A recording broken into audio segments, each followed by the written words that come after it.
మొన్న ఈ మధ్యన అస్సాం ఎన్నికలు జరిగినాయి కదా! అక్కడ గొగోయ్ కాంగ్రెస్ పార్టీ తరపున పోటీ చేశాడు కదా! ఓడిపోయారు కదా! ఆళ్ళ ఆవిడ పాకిస్తాన్ ఎళ్లి సెమినార్‌లో పాల్గొంటది కదా! అట్లాగే చైనాకి సంబంధించినటువంటి ఒక జర్నలిస్ట్ వచ్చి పాకిస్తాన్‌లో జరిగిన సెమినార్‌లో పార్టిసిపేట్ చేస్తూ భారత్‌కు ఒక హెచ్చరిక జారీ చేశాడు. మీరు ఇండస్ వాటర్ ట్రీటీ ఏదైతే ఈ సింధు నది జల ఒప్పందం నుంచి అవతలకి వెళ్తున్నారు కదా!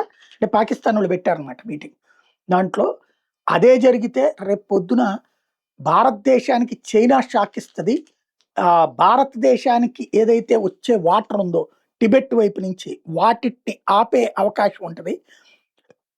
టిబెట్ నుండి వచ్చేటటువంటి రివర్స్‌కి బ్లాక్ చేస్తే ఈశాన్య రాష్ట్రాలు సంక్షోభం ఎదుర్కొంటాయి అన్నది. పాపం ఈడికి తెలియందేంటంటే ఆల్రెడీ అక్కడ ఒక రిజర్వాయర్ కడుతున్నారు. మా దేశంలో బోలెడంత ప్రచారం చేసుకొని మా కాంగ్రెసోళ్ళు, కమ్యూనిస్టోళ్ళు ఇంకేముంది రేపు పొద్దున ఈశాన్య రాష్ట్రాలు తరిమేస్తారు, నాశనం చేసేస్తాడు, చైనా పెద్ద ప్రాజెక్ట్ కట్టిందని ఎప్పుడో చెప్పారు.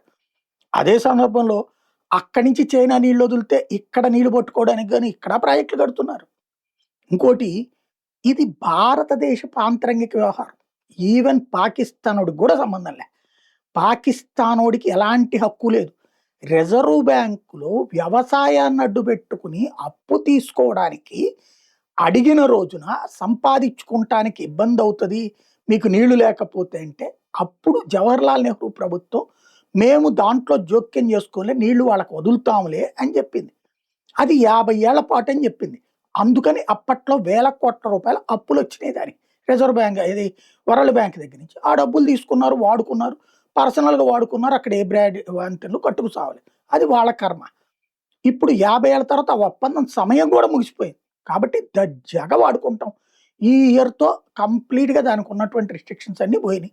ఇంకో 2 ఏళ్లలో వంతెనలు కట్టి తీరుతాం. చైనా వాడేదో వచ్చి పీకుతాడు, పాకిస్తానోడొచ్చి పొడుస్తాడు అనే అమాయకత్వం భారతీయులకి ఎవరికీ లేదు.